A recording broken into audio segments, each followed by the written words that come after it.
Olá, nessa aula falaremos sobre termometria, o estudo das medidas de temperatura. Do ponto de vista macroscópico, temperatura serve para definir o estado térmico de um sistema, quente, frio, morno, né, e verificar se existe ou não um equilíbrio térmico. Então, a partir de parâmetros que são variáveis com o estado térmico, podemos determinar a temperatura desse sistema. Né? Ou seja, para cada altura da minha coluna, a grandeza termométrica nesse caso é a altura da coluna de mercúrio nos termômetros convencionais, eu tenho associado a essa altura um estado térmico característico. Né? No caso de termômetros elétricos, para cada valor de resistência elétrica, eu tenho uma temperatura, eu tenho um estado térmico. No caso dos termômetros sob volume constante, termômetros a gás sob volume constante, cada valor de pressão corresponde a uma dada temperatura. Não daremos destaque à abordagem microscópica da temperatura, isso fica para a teoria cinética mais à frente. Tá? Então, a teoria cinética trata estatisticamente, a mecânica estatística trabalha também estatisticamente um número, uma coleção, um espaço amostral com muitas moléculas. Então, grandezas como temperatura, por exemplo, tem uma interpretação estatística. Então, a temperatura seria a energia cinética média de translação das moléculas do sistema. Então, essa abordagem fica para o estudo da teoria cinética, mais à frente. Muito bem. Então, para poder definir temperatura e construir dispositivos, termômetros, capazes de medir diferentes estados térmicos, nós precisamos de pontos de referência. Essas são as chamadas escalas relativas, Celsius e Fahrenheit. 2 pontos de referência, ou pontos fixos, que são estados bem definidos para os padrões humanos de quente e frio. Então foram escolhidos água e gelo sob pressão normal no nível do mar, ou gelo em fusão, porque é sabido já há muito tempo que durante a mudança de estado físico, a temperatura, o estado térmico é bem definido, ele não varia, desde que a pressão também não sofra variações. Então, uma mistura de água com gelo no nível do mar constitui um estado térmico bem definido e, para os padrões humanos, algo considerado como frio. Agora, pensando em algo que representa algo quente, né, para os padrões humanos, usando também a água como referência, temos a água em ebulição no nível do mar. Sabemos que a mudança de estado físico depende da pressão. Então, tomamos como referência o nível do mar. Então, água com gelo, ou gelo derretendo, gelo fundente, e água em ebulição, pois a ebulição é um processo de vaporização que ocorre sob pressão e temperatura, estado térmico bem definido. Então temos aí duas referências, estados térmicos bem definidos, com temperaturas bem definidas, né? E que representam extremos para os padrões humanos de quente e frio. Né? Claro que existe coisa muito mais quente do que água fervendo, água em ebulição, e coisas muito mais frias do que gelo derretendo, gelo fundente. Mas esses foram tomados como referência para poder construir uma escala termométrica. Tudo bem? Então, as duas escalas que nós vamos estudar, as escalas relativas, Celsius e Fahrenheit, tomam como base esses dois pontos de referência. Então, vamos ao estudo das escalas termométricas. A termometria é o estudo das escalas termométricas. Os dois pontos fixos escolhidos como referência, como já discutimos, é o ponto do gelo, que é uma mistura de água e gelo sob pressão normal no nível do mar, e o ponto do vapor, a água em ebulição também sob pressão normal no nível do mar. Colocamos ali o nosso termoscópio. Ao entrar em equilíbrio térmico, ou seja, quando a altura da coluna não sofre mais nenhuma variação, nós sabemos que quando a grandeza termométrica não sofre nenhuma variação, significa que foi atingido o equilíbrio térmico. E se foi atingido o equilíbrio térmico, a lei zero da termodinâmica garante que os dois estão na mesma temperatura. Então, essa altura corresponde à temperatura do estado térmico associado a gelo e água no nível do mar. Então eu faço uma marquinha e tenho aqui o ponto do gelo. Agora eu vou para o meu outro extremo de referência. Eu vou colocar o meu termoscópio agora em contato com água em ebulição. Evidentemente que a coluna vai subir, vai atingir uma altura, um patamar em que não sobe mais e não desce mais. Mais uma vez, temos a grandeza termométrica não sofre variação, então foi atingido o equilíbrio térmico. E se foi atingido o equilíbrio térmico, o meu termoscópio agora está na mesma temperatura de água em ebulição. Faço uma marquinha. Agora eu vou atribuir, vou arbitrar valores numéricos a esses dois extremos.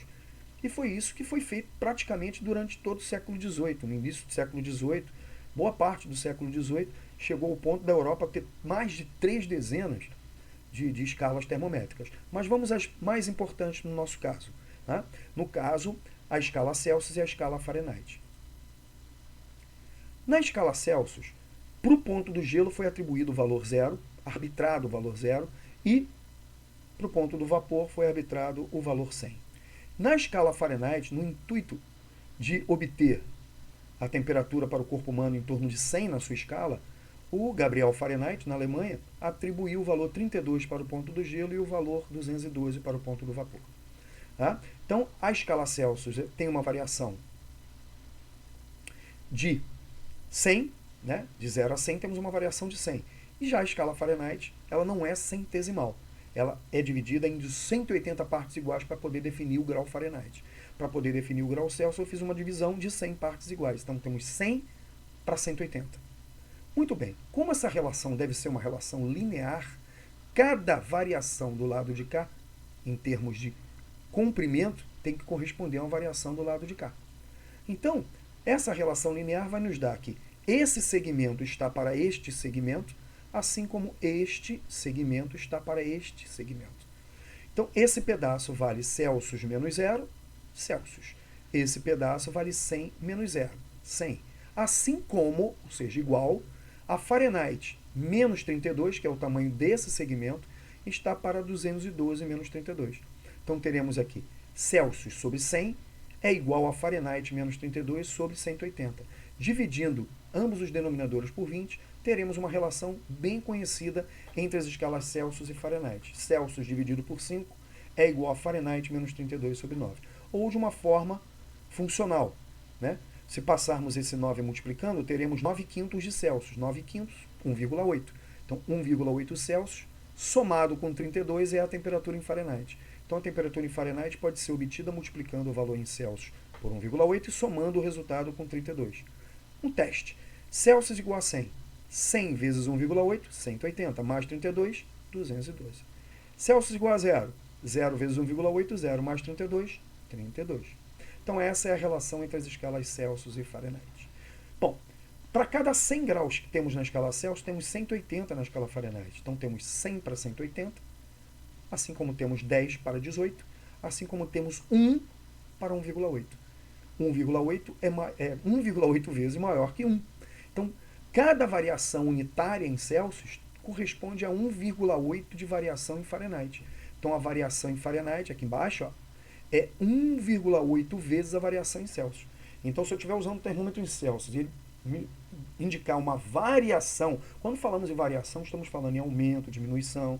Não estou falando da temperatura exata, né? Aqui nós temos a relação entre a temperatura exata em Celsius e a temperatura exata em Fahrenheit. Aqui estou me referindo a variações, aumentos, diminuições, por exemplo. Então, se eu tiver um aumento ou uma diminuição, uma variação de 20 graus na escala Celsius, essa variação seria de quanto na escala Fahrenheit? 1,8 vezes 20, 36. Então, teremos uma variação de 36 na escala Fahrenheit.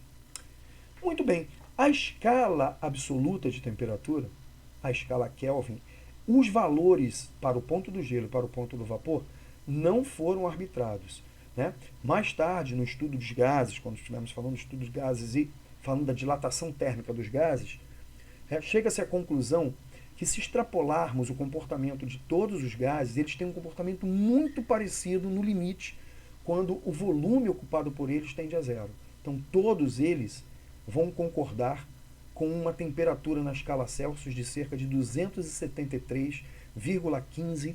Nós geralmente não consideramos esse 0,15 negativos, ou seja, se todas as moléculas estivessem em repouso, os gases, experimentalmente, extrapolando, têm um comportamento, né? As moléculas ficariam em repouso numa temperatura de menos 273 graus Celsius negativos.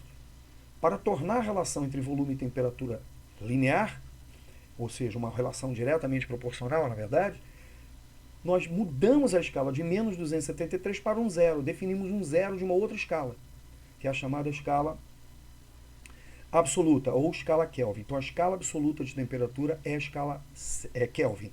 Por que ela é a escala absoluta? Porque ela define o zero absoluto. Nessa escala, o zero absoluto, teríamos uma paralisação das moléculas do sistema. Bom, isso viola não só a segunda lei da termodinâmica, como alguns preceitos quânticos, que serão discutidos mais à tarde, oportunamente. Então, a escala Kelvin é a escala absoluta.